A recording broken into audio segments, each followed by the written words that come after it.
I think one of the things I hope that has come through loud and clear is that this thing called the RAFT is not static, and we have learned and evolved, and what we're doing now is really pretty different from, what we started out with the original vision in 2015. As Chad noted in his comments, is rural organizations, and we've been working mainly with rural, though now with Petersburg and Hopewell, but still service organizations don't usually have the time or space to work together, and may not even be as networked as people assume. So we've learned that one of the roles that's helpful for us to help lift equity in a region is to create those spaces that Chad was talking about for these organizations to come together and to talk together and to collaborate together. Really something that we had not anticipated, but have learned through the years is really huge. That time and funding needs to be dedicated to that process. So in the mode of continuing to learn, we are hoping to tap your understanding of what you are seeing in your regions to help inform where we're going next with the RAFT. I can't say it enough, is we are continually learning, continuing to evolve, and climate impacts are continuing to evolve as well. And so we are moving inward due to requests from communities inland.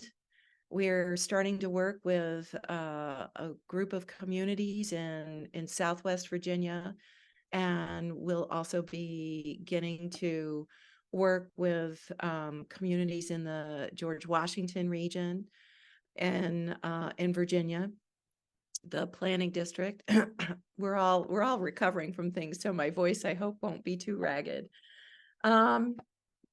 And so if we can put the link to this Google Doc, yes, JD, I want to point people to the chat to connect with this Google document. And if you can go to page 3, what we are hoping to do is to pick your brains about what are new things that you can see coming down the pike that maybe we're not yet dealing with in climate impacts. And so, for example, we have recently, in the last, I think, year and a half, added to our quantitative scorecard issues around heat impacts. And so we know that needs to be taken into account. Absolutely. It's a huge impact that we hadn't seen back in 2015. We now know that extreme cold is also a big impact. So we need to start thinking about that. But in different regions, people are seeing different things. So we're wondering and inviting you to share with us things that you're starting to see that haven't really even been on the climate impact radar, that you think we should be thinking about and should start considering. In Southwest Virginia, for example, wildfire is something that is now on our radar. And because of wildfires, believe it or not, we've learned that kudzu is one of the biggest risks for wildfire. I would never have guessed that, but that is where local knowledge is paramount. So we're hoping, we just want to create time and space for people to add into this spreadsheet. Feel free to, you should be able to type right into it.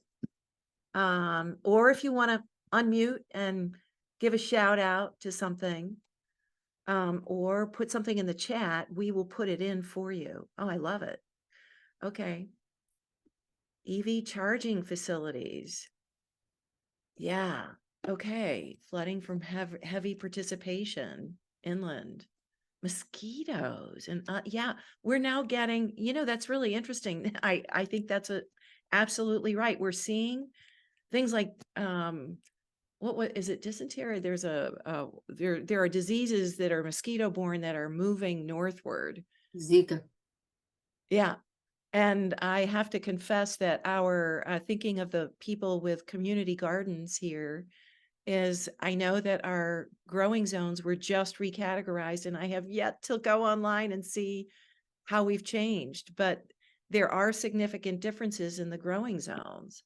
So, Yeah, the USDA just shifted their map, and whoever just typed poison ivy, oh my gosh, I am so oh allergic to my poison gosh, and it's ivy. so much And, bigger. and I read that that's one of the plants that's most expected to thrive with climate change. Not getting cold enough so that we're going to lose certain fruits that need a certain amount of winter of cold, um, yeah, of cold days. Um, yeah, air quality. Thank you. Rising costs of disaster responses, meaning there's less funding to go around. Really interesting. Yeah. I would love to hear from you all. One thing that we heard during the heart of the pandemic in the Northern Neck was that big push that occurred when people were leaving to work remotely from the countryside to get away from infection, that the emergency services folks were finding that they were much more spread out and trying to respond, right? That people were living in homes that maybe hadn't been lived in for some years, and everything was being occupied. And I wonder if there's been kind of a withdrawal of that post-pandemic, or if that's still the case.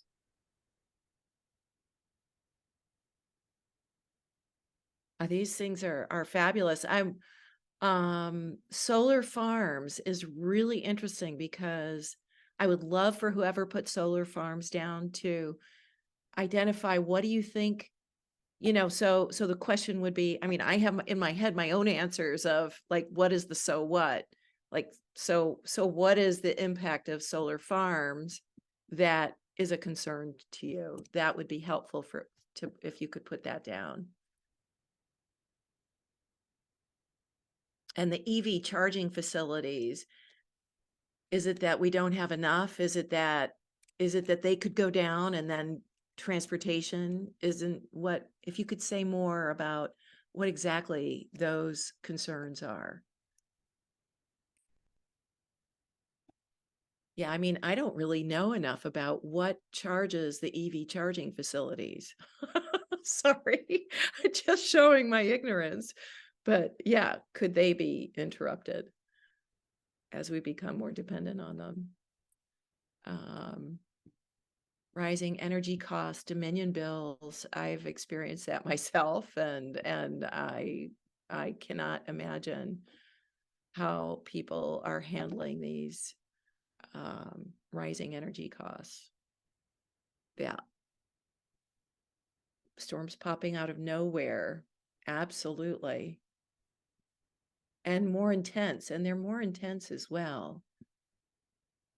Just transition. Oh, seafood more expensive? How interesting. And we've also heard, that there could be, I don't know if it's a climate impact, but things around oysters where they're saying, I hate to say it, but I did hear that you should not be eating raw oysters now because of, I, I don't know what the disease is that's in them. Yeah, this is fabulous. Well, we have a couple minutes before we move on, but please keep putting here ideas that you have. Climate migration.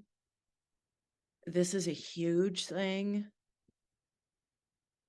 Yeah, and if it's not managed and planned, I'm waiting. Yeah, it will be incredibly challenging. No question.